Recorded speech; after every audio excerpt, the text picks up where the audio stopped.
Hey, FFR listeners. This is Rob Pera. I edit the podcast and just wanted to give you a quick heads up. Today's guest's computer had a couple little audio recording glitches. Nothing too crazy, but just wanted to give you a heads up that it isn't your device. Don't throw your iPhone out the window or anything. Okay, on with the show. Hey friends, did you know that Feminist Frequency recently launched the Games and Online Harassment Hotline? Well, we sure did. It is a confidential, text-based emotional support resource for folks who make and play games. You can learn more at gameshotline.org, and please, please help us spread the word so we can reach the people who need it the most. As much as I didn't, personally put on my sleigh bells and go marching around the house for this movie, I'm nevertheless glad that it exists. In an ideal world, we have so many queer stories on screen that we have room for the the mediocre, the fair to middling, I'll put this on in the background, but I'm not really paying attention to it,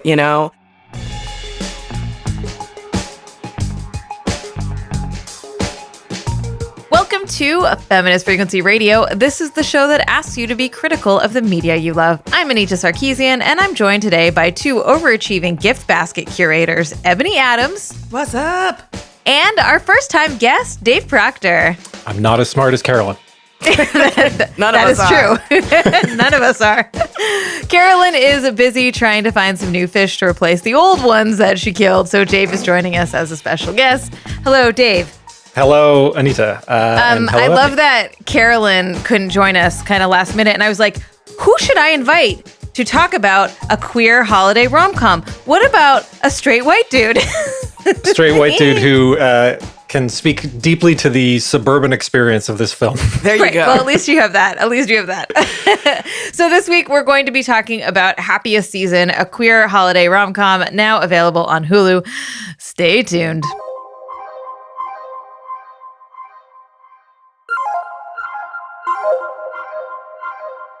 Okay, y'all, before we get into everything, I would like to ask for your help because this week we're kicking off our end-of-year fundraising campaign for Feminist Frequency. This campaign is a really important one for us because 2020 has been extra hard for everyone, and nonprofits really scrambled to stay alive. We've been cutting programs, going entirely online, losing grants and other previously promised funding sources, and nonprofits were also asked to step up for our communities when so much infrastructure was falling apart. This year, we were finally able to open the Games and Online Harassment Hotline to support the emotional well-being of folks who make and play games. We've already served people who have felt the effects of isolation and loneliness, of harassment online, of discrimination in the workplace, and the impacts of instability and uncertainty. You can help the hotline serve even more people because with your support, we can build the infrastructure to open for longer hours, to reach out to more communities and get the word out to the people who need it most. So please, please, please consider donating today. You can visit feministfrequency.com/donate. All right. Dave, would you like to share with the audience who you are and why you are here? Who am I? Well, I am here because you texted me last night while I was watching a movie and asked if I wanted to talk about it on a podcast. So my name is Dave, and I run a video game company called Mighty Yell. I'm also on the board at Feminist Frequency. What else do I do? What do? I do too much. You write. We're writing a screenplay together. Yeah. I didn't know if you that teach was public screenwriting, information. But it's fine. They know. Great, they know. I'm working on a game called The Big Con. It's a video game about being a young woman con artist in the mid-1990s. And I love that. Thank you. It's pretty fun. I love that a lot. Yeah, and you write screenplays, and you are an author, and you're a writer, and you do all kinds of fun, creative things. Yeah, you said you didn't write me a bio, but that's pretty good. And now you're here with us to talk about this Cracker Jack movie. I am here to talk about this Cracker Jack movie. Yeah, I am pumped. Y'all, one thing that Carolyn did offer us before being unable to join us was an article that is titled, "Is Happiest Season a Horror Film? A Scientific Exploration?" Yes. Which I was like, I don't even need to read more. Like, yep. She is not wrong. It is tense and weird and uncomfortable, but I do have to say something. I like Christmas movies, and like this worked in a lot of ways. All right. I cannot wait to get into it. Okay, so let me give a little blurb about what the movie is, and then we can argue and we shall about the quality of this film. All right, Happiest Season, which dropped on Hulu in late November, is a new film from actor, writer, director, everyone's teenage lesbian crush, Clea DuVall. It's a quirky queer rom-com set during the madness of the Christmas season and boasts an all-star cast, including Kristen Stewart, Aubrey Plaza, Mackenzie Davis, Mary Steenburgen, Victor Garber, Dan Levy, and Alison Brie, and Mary Holland, who is also the film's co-writer. I'm not even going to do that one again. That In the film, Stewart and Davis play Abby and Harper, a lesbian couple whose secret relationship threatens to expose the cracks in Harper's picture-perfect family and their own expectations of each other. All right, why is this a good Christmas movie? To convince it's not great. Like, boom. So episode over. I think it's actually super helpful to hear.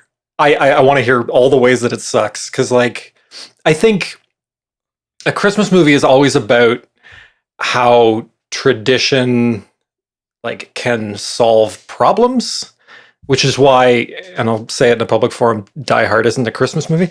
But listen, Dave, you're not the one who's gonna have to deal with the angry Twitter mob coming at us. You can edit that part out. Just bleep it. Okay. No, that's staying.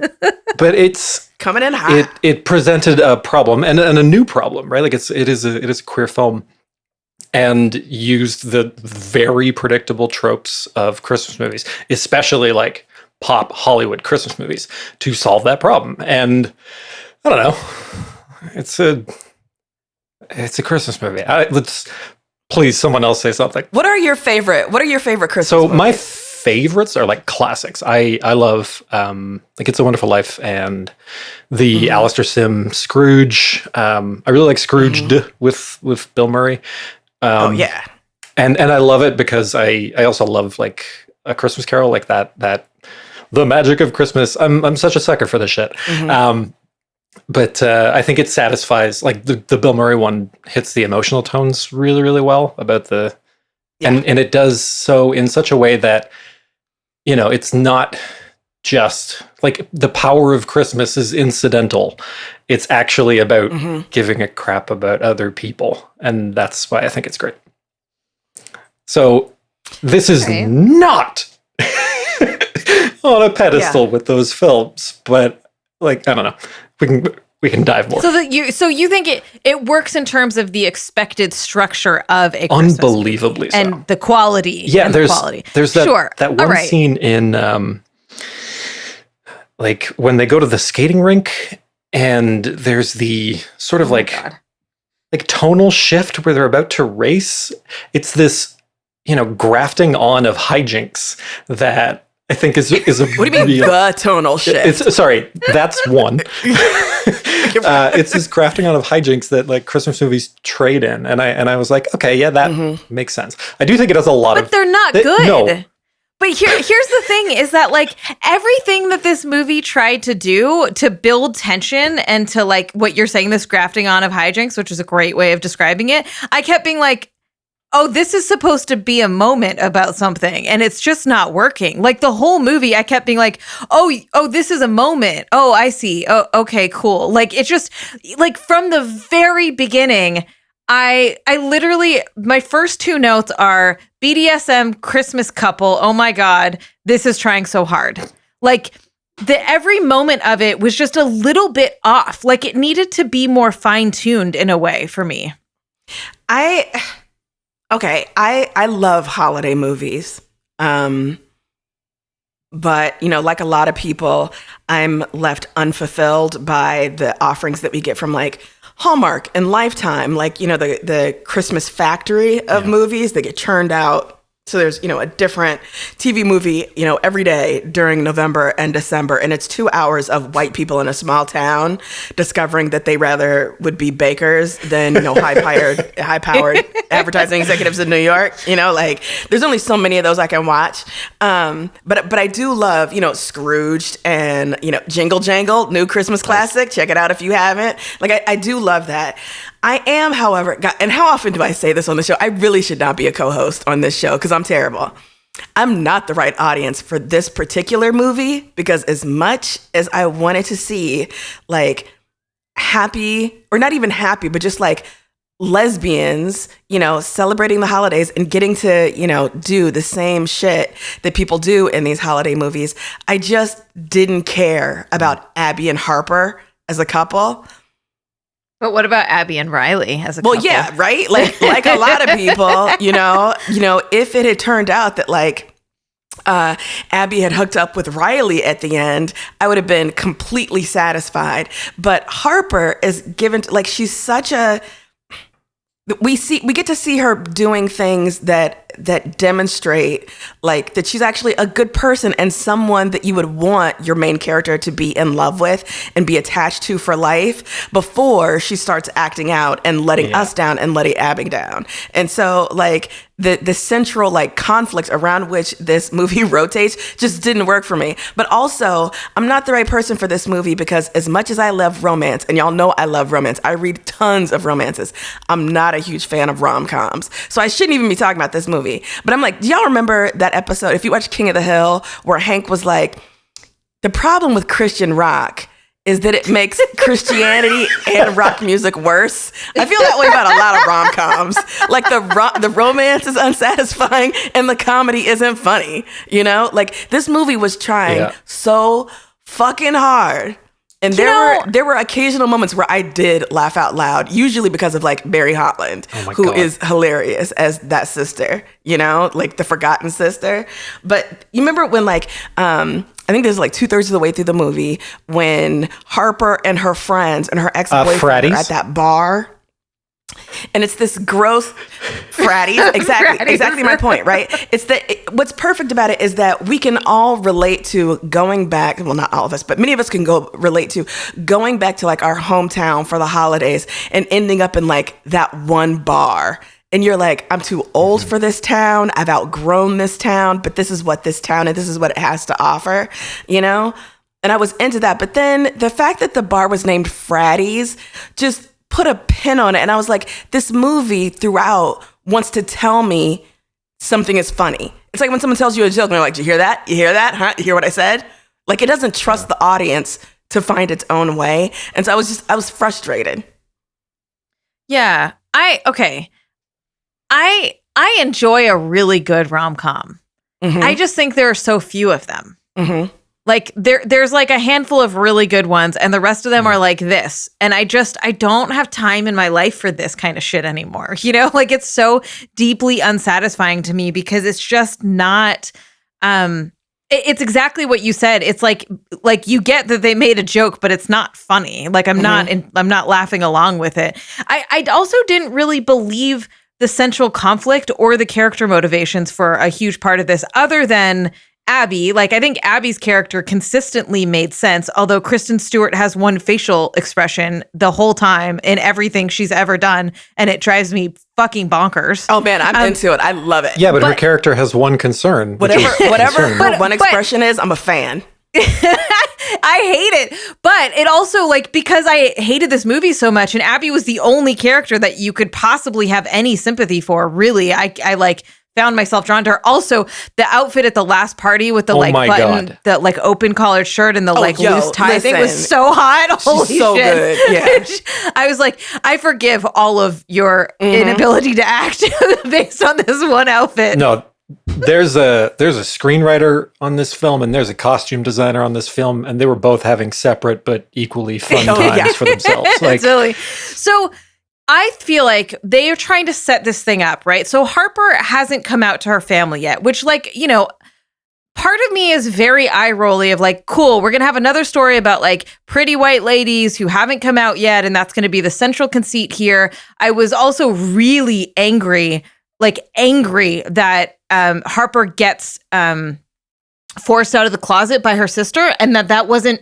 taken seriously, because that is a horrific thing to do to somebody. And it was just like used as a climax as opposed to recognizing how intense it is. And then you have a one-off note with a scene with Dan Levy, John, Abby's best friend, to explain to us, because the fucking story didn't do a good enough job of explaining to us about how like coming out is such an individual, personal thing in your relationship with your family and all of that kind of stuff. And that like, it can't be rushed and it has to be a personal choice, right? But it's like one sentence and it's like one moment where it is explained in that. So like the reducing of the seriousness of that, I found really, really troubling. Well, sorry. And then just one more thing, the Harper as a character, like, we find out that Harper like lied about her high school girlfriend and like didn't come out as queer, and threw her under the bus. But like you would think that over time, having, at least come out to her friends outside of her hometown and like living an openly queer life, that she would like feel bad about it and feel a little bit awkward about her friends growing up, that she like I just don't buy that. No, she's because like, Harper's terrible. Whatever. We can forget about Harper. Can I ask you a question? Why does Riley still come to their Christmas party?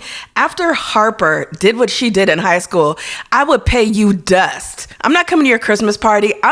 Might come to your funeral just to pee on your grave. But I'm like, Riley, girl, why are you doing this to yourself? This woman is trash. She is trash. And for the record, I like Mackenzie Davis as an actor. Like, I really like her. I love Mackenzie Davis. Harper, just like I saw nothing. There was nothing there. It was the most boring pile of oatmeal with no sugar, no cream. Look, I think Mackenzie Davis played the character really well, given that she had a horrible character to play. Like, I really thought they were setting up to disappoint us with Harper. Like, and I want to say, like, I Christmas movie, and it makes sense as a Christmas movie to me. It's not necessarily a good movie, or like it's doing too much and not really hitting everything that it needs to, hit. I just want to say something really quickly about that Christmas party. I have had a white elephant party, like a white elephant gift exchange. And we're talking like 16 people. Jeez. That's too long. The idea of doing it with like 50 people. With like stadium seating. I was watching it with my wife. She said it's like a baby shower that doesn't end. Oh. Yeah. I did a white elephant for the very first time that's okay. I did a white elephant for the first time last Christmas, and it was like 7 people, and like it's a cool idea, like you can't do for that many people. No, white elephants are the worst, and if you are gonna do one, I don't know, 4 people, but it's tiresome also, after like the first 3 people go. The whole idea of like stealing shit from people over Christmas feels gross. And also there was one child when I was playing it and I was like, this is not good to teach. Like, she's going to get a thing and then it's going to get taken from her, or no one will because they're a child. Like, it's just, I don't know. Anyways, that's a whole different inevitably story. It's like, one person buys a PS5 and everyone else buys gag gifts. And so, I mean, I guess I can see the appeal if you hate your family and hate your friends. I don't know, whatever. Why do I talk about these movies? I'm not the right person. No, I don't think any of us are the right audience. I'm actually, Carolyn did not share with us whether she enjoyed it or not. And I'm actually really curious about what she thought. And it's funny too, because I love everyone who's in this movie. I really do. Victor Garber, Mary Steenburgen, Anna Gasteyer, Kristen Stewart, like Alison Brie. I love all of these people, but it did seem as if some of the cast were in an entirely different movie than other folks. Like, some of them were like really leaning into the like really broad, wide comedy, and other folks were really, mainly Kristen Stewart. And again, I think she is a fine actor. I think she's someone like Keanu Reeves who has like a certain kind of, I don't want to say range, but certain kind of affect. And Kristen Stewart is known for having like a kind of muted, wry quality to her, which I really enjoy, but it was not right for this kind of movie. Yeah. You know? No. I want to go back to motivation stuff here. Mm-hmm. I thought you were going to say fratties. Let's all go to fratties and do shots. I'll go to that drag bar though. Can I talk about that drag bar really quick? Yeah. Like, please. So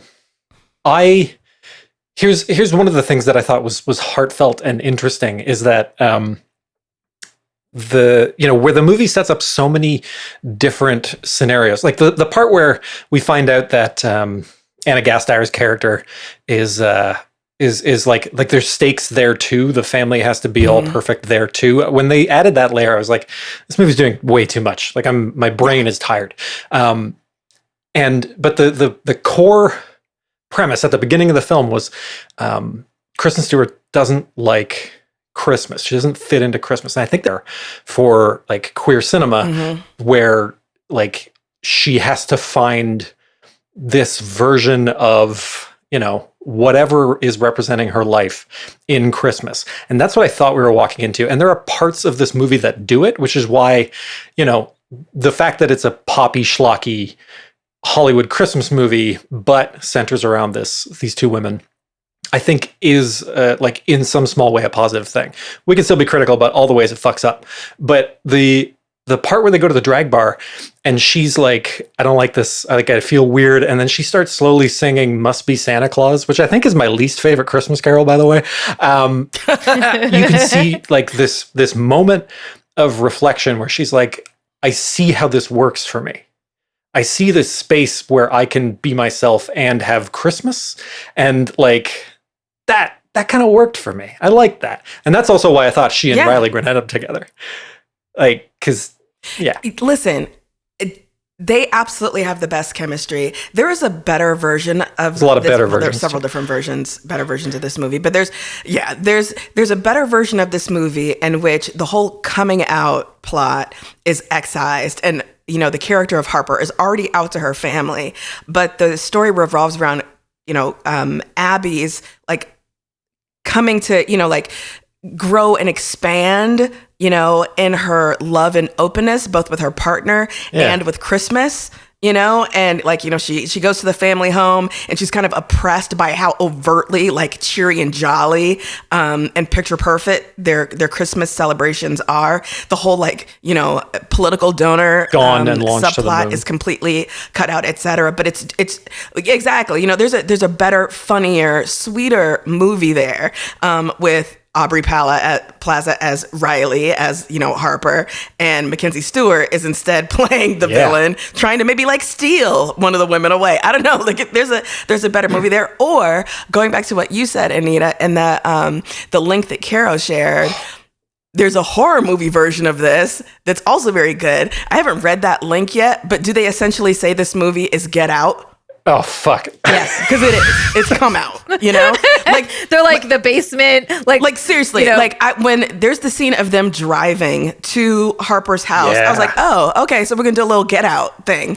And then Dan Levy's character, on the phone is like the voice of reason, like the funny voice of reason. I was like, okay, yeah, so we're really, like, I know other movies doing it, but in recent memory, like Get Out has done it best. And I was like, oh, okay, yeah, let me see like the horror movie version, like a queer Get Out. That's not what we got. That. Yep, except that's not what we got. It is not what we got. I don't believe. So at the beginning, you're like, okay, Abby buys an engagement ring. I'm like, you two have no chemistry, but okay. And then I know you cut me off before, Ebony, but I'm gonna keep going even though you don't want to hear it. Like Harper. Abby doesn't know that Harper and her sister have this like tension and this like competitiveness. And I'm like, you want to marry this person and you've never met her family. You don't like, Harper even says like, no, we're not, everything's fine. It's not intense with her. And you're like, what is happening? Like I don't get I get that people will have secrets and will hide things from themselves and other people, but like the particular ways that Harper is hiding things was really weird to me. The way that she was like, yes, I'll hang out with my ex-boyfriend a lot right now while I wanted to bring my girlfriend here. And also the like, I was having such a fun night breaking onto people, like getting up onto people's roofs and stuff that I invited you to my parents' house without thinking about it and then didn't feel the need. Like the setup to me just felt so, I know like. No, that's fair.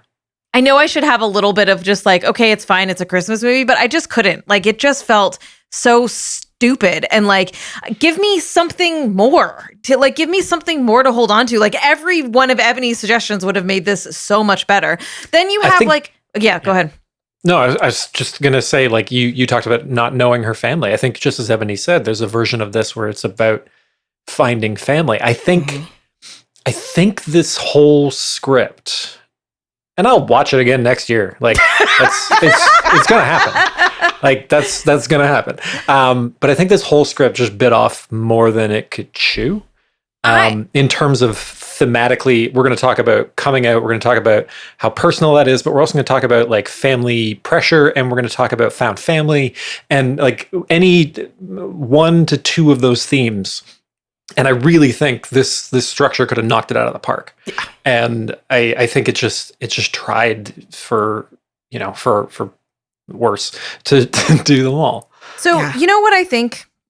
Let me tell you what I think. Okay, please. You know how at the beginning I made the joke about Clea DuVall? It was that Clea DuVall was so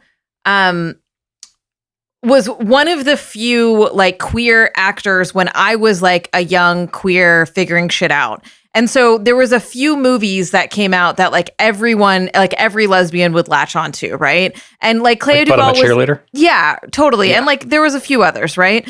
And so Clea DuVall became this sort of like queer icon for a lot of lesbians. And so, you know, there's something special and exciting about Clea DuVall making a queer Christmas movie, I think.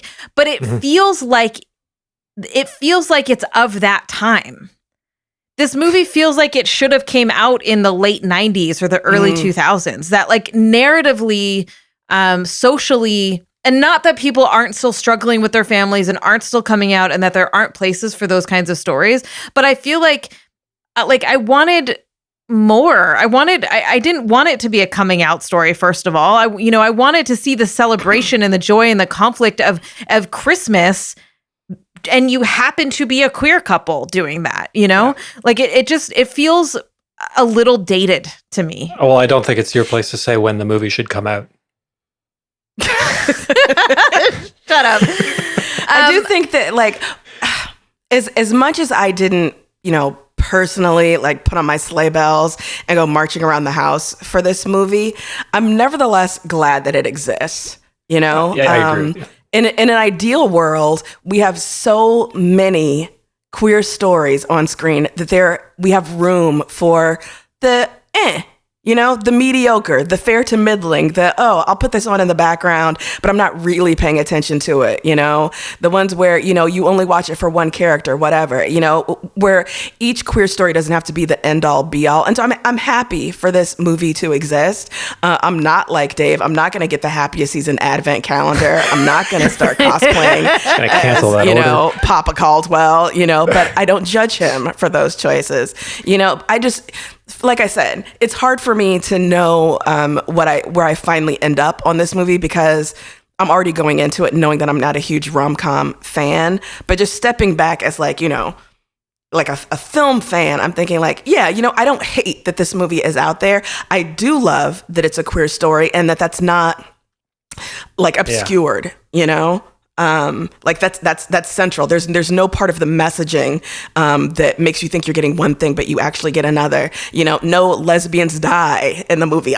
Like that's still something that we can celebrate. And I'm glad that it's on Hulu. Like this is not locked away on some channel that hardly anybody gets in their cable package. It's not something you got to pay $7.99 for to stream on Amazon. Like this potentially has been opened up to like a really huge audience. And so I'm glad for that, even though at the end of the day, I'm like, okay, were it not for this podcast, I probably would have turned it off halfway through. I totally hear you. There's this is kind of where I fall on it. Is like I feel like I'm glad that I think Wonder Woman better do well, or we'll never have another woman-led movie before or after that. I think Christmas films are more forgiving in that regard, and there's a possibility that the fact that this exists and it is so 1998 means that it will have more broad appeal, right? Like I think there's a version of this where we see this play out where more people that aren't expecting queer stories are going to take a chance on this. Like I'm in a Christmas movie right now. But like I think there's a. I love it. I love it. You're the guy who owns the Christmas tree lot, and you know what? I've come to you for a tree, but I came away with a little bit of wisdom. A little bit of wisdom, right? I don't love how like manipulative and not cool Harper is as a partner in this for that story. Yeah. Like now we're looking at the one, like potentially this becomes this massive queer story and a lot of people watch it and a lot of people are exposed to it. And we're more accepting of queer stories showing up on Hulu or whatever. It's unfortunate that the romantic dynamic there is one of emotional manipulation and like kind of non-communication. That's a bit of a bummer. But that is also to me like a symptom of the movie doing too many things at once. Yeah. I would like to talk about the token black husband and kids. Let's do that. Let's talk about that, but let's talk about how it did provide one of the few moments where I did laugh in the film when he comes in and says to, I think Abby, like, if you put a little coconut oil in those died. hands. And I was like, oh, love it. Anytime ashiness gets addressed in a film, I literally just shouted, I laughed my ass off and shouted, why? But I mean, let's be thankful because when we first saw those kids, I know that y'all, like me, thought that it was going to be a situation where Sloane had like adopted some mixed race kids and that was going to be like, a comedy element. And I was like, nope, I'm not here for it. Surprised. Not here for it. Yeah. Yeah. Well, so there's something about like this movie is so fucking Very white. And, you could make the argument that like, they're in the suburbs of Pennsylvania? Of Pittsburgh. Or Pennsylvania, somewhere in Pennsylvania. And that's probably true. Like all the people that they grow up around are probably all white. But then you could make it not such a white film if you made the quote unquote outsider, which would be Abby in this moment, not white. Right? Like, so you're like, there's an expansion of, I moved to the big city and met other people potentially. Right. Like, so I just felt a little bit like, cool. I get it that like everyone you grew up around in this movie is going to be white, but like try a little harder. I don't know. I mean, given what we got in this film, I do not want a person of color in that role. Like this film already had too much dip on his chip. I'm not trying to see the we're already doing all these thematic things. And then let's also do Guess Who's Coming to Dinner. It would be exhausting.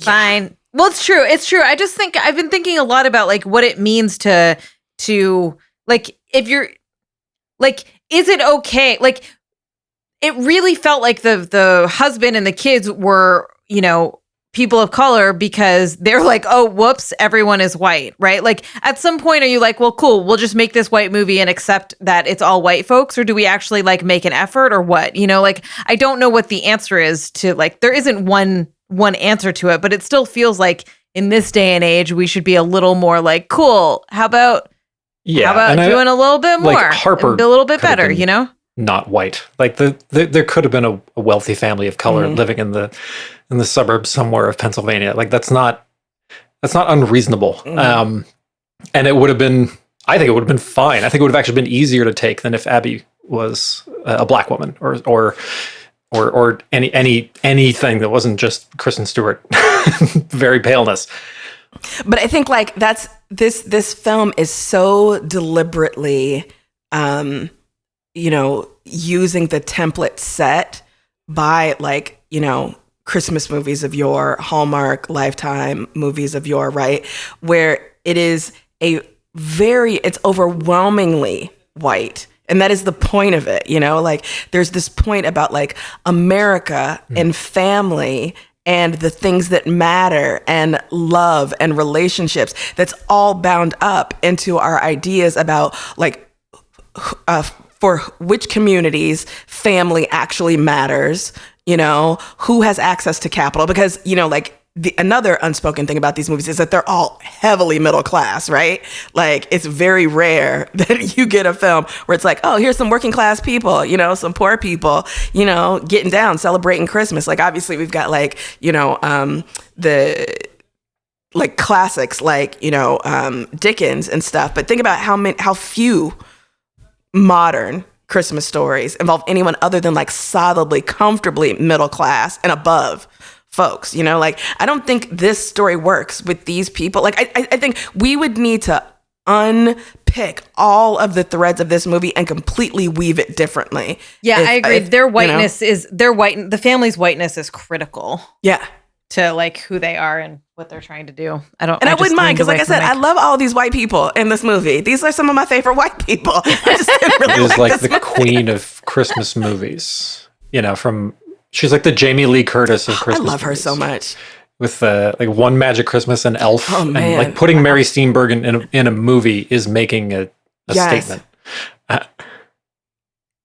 I feel like I need to get a list of like the good Christmas movies to watch. I've not watched a lot of Christmas You know what? movies. Maybe for Christmas 2021. Except Die Hard. I've watched Die Hard. Yeah, we do a 2021 like season of Christmas movies, and we watch a bunch of Christmas movies, and we will let Dave curate that. Let's do that. Yeah, no, and then we will know who to blame when things go left. All right. Oh, can we be done with talking about this movie that was so boring?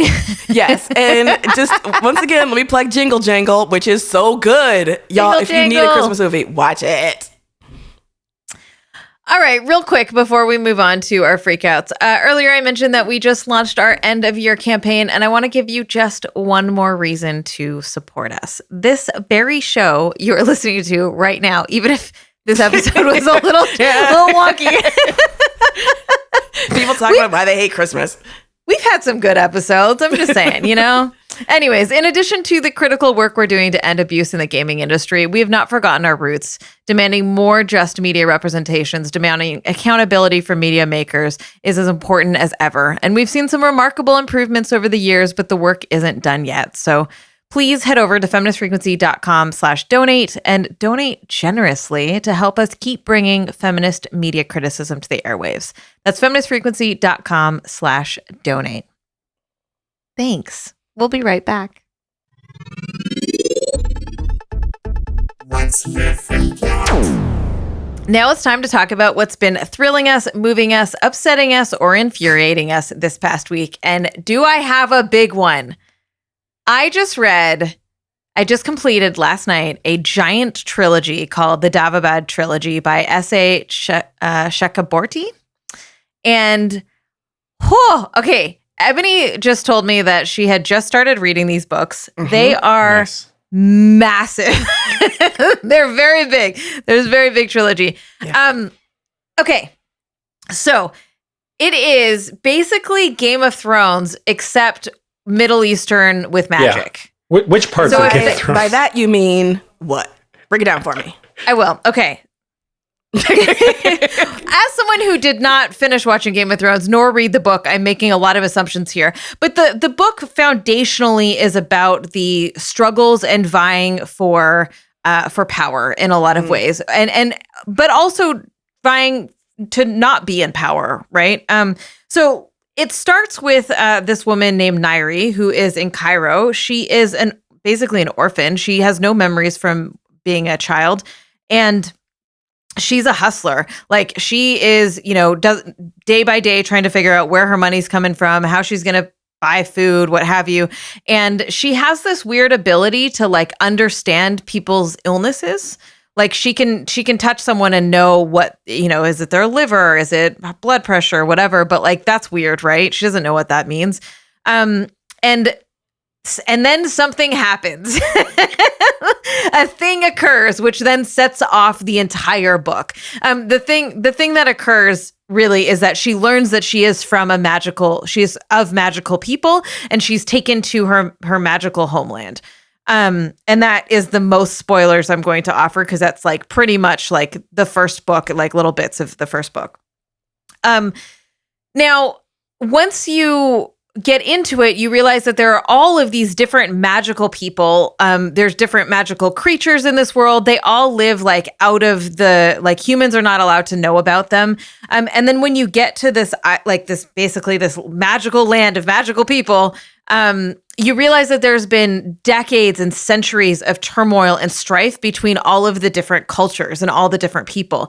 And so Nairi, as the like outsider, gets thrown into this space. And when I say it's like Game of Thrones, it really does have that like who gets to be in charge of this land feeling, right? Who gets to control it? And there's a lot of like, there is a fair amount of machinations of power within like, what do you have to do to keep this, to keep people in line, right? To keep folks in order. And how does the tension of oppression build up over time?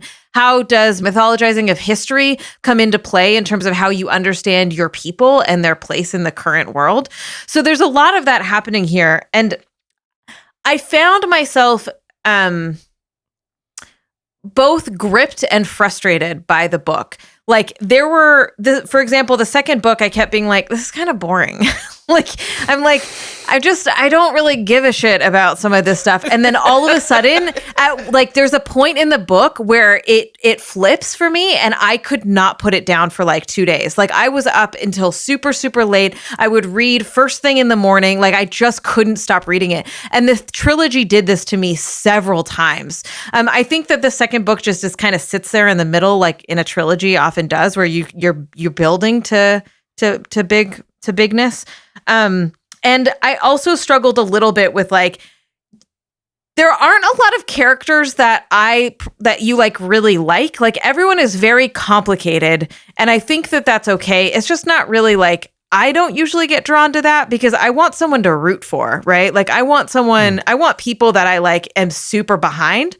And this makes everyone very complicated. And that's okay, right? And so there are moments where you're like, oh my God, you're a monster. And other moments when you're like, oh my God, I love you and want all the happiness for you. That's a good book. So like, I recommend it if you want to just like fall into an incredible fantasy world. Like I finished it last night and I woke up this morning thinking about these people, right? Like I woke up thinking about like, what are they going to do tomorrow? Right? Like, how are they going to like conquer the big things that they need to conquer and like, be diplomatic and all of that kind of stuff. So, the Daevabad trilogy, that's my freak out. I love it. Yeah, like Anita said, I started reading the first book. I'm still reading the first book. And I love that if you are a fantasy reader, you are spoiled for choice when it comes to Western influenced or Western inflected fantasy. But if you are not interested in reading that, or you're interested in reading other things that don't have to do with like European magic systems, European cultural systems, Western languages and peoples, they're vanishingly few options. They are out there and some of them are fantastic. I'm thinking of people like N.K. Jemisin, right? But there's nowhere near as many as there are just like, Tolkien ripoffs. Yeah. So like, I love that I found this book. It is, like, it's not something that you can skim read, at least if you're me, like it takes concentrated attention because the world building is so dense and so rich that you find yourself being pulled very, like aggressively into the text. And so I'm taking my time with it. And yeah, I'm loving it. Sounds great. So I just wanted to tag onto your freak out. Yeah, of course. I haven't read like a lot of the big, huge tentpole genre pieces like Lord of the Rings and Game of Thrones and stuff like that. I did watch the show, but the idea of sitting down to read Lord of the Rings now is like, I'd rather put my hand in a paper shredder. I feel like I have read that book by walking through the world and breathing the air. Exactly. Like there's nothing that can do that would surprise me. And I want to pick this up now because this sounds like something that I haven't seen or read, and that sounds just great. Yeah. For the longest time, I thought I hated fantasy because I was so bored of that story. And it's been delightful over the years to be challenged on that, to be reminded that there are other ways of telling these like incredible stories that are just like, you just fall into them and you fall in love with these worlds and they're just incredible. And they're not all ripoffs of the same thing over and over again. Like this really... I remember when I read the first book, I was so delighted because I'm like, oh my God, this is like, the shit that I grew up with, like the foods and the culture and like things that I don't see very often in fantasy stories, right? Like I don't think outside of like text, outside of like the Aladdin kinds of stories, we don't get a lot of like contemporary like what Ebony said, I don't know why I'm repeating it, but for me, especially it being rooted in like Middle Eastern mythologies really resonated a lot. And that is entwined. It is like the air that this world breathes, right? In the clothing, in the food, in the weapons, everything is in the mythologies that are in the story are all being brought to light outside of the Western context. And I think for that reason alone, it's worthy of celebrating, but also it was just like super fun to read. Yeah. Love it. Awesome. I think Dave texted me last night, which is how we started talking about Happiest season. He's like, how's your night going? And I was like, I'm sobbing. I was full on sobbing in tears this one moment in the end. And I was just like, oh, what a good book that like it made me feel like I laughed out loud so many times. And I was just like, what a fucking treat to like feel, to feel what a treat things. to feel. All right, y'all.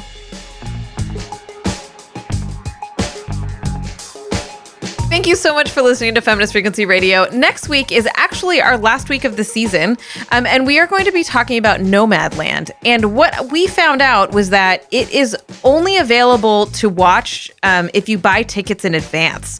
And we usually try to make sure that we're watching things that are more widely available, but I thought it was going to be in wide release, and it's not. So we're going to link in the show notes where you can find those tickets so that you can watch along and listen to the episode with us. Cool. Stay tuned for the freaking after party, which is only available to backers of this podcast. You can learn. We're gonna go to Fratty's for our after party. Yeah, totally. You can learn more at patreon.com/femfreak. The show is engineered by Rob Pera. Carrie Stimpson provides technical support, artwork by Jamie Varon, and our intro music is by Phil Circus. Thanks so much for listening. Oh my God, I forgot one thing. If anyone made it this far, Dave, would you care to share where people can learn more about you or anything? That's totally okay. If you'd like People still to do listening. that. You can find me at blank Dave on Twitter, which is where you can direct all your hate for my comments about whether or not Die Hard is a Christmas movie. And you can go to, you can also follow Mighty Yell, MIGHTYYELL, to learn all about the big con. Thank you. Awesome. Thank you. Bye, everyone. Bye, everybody.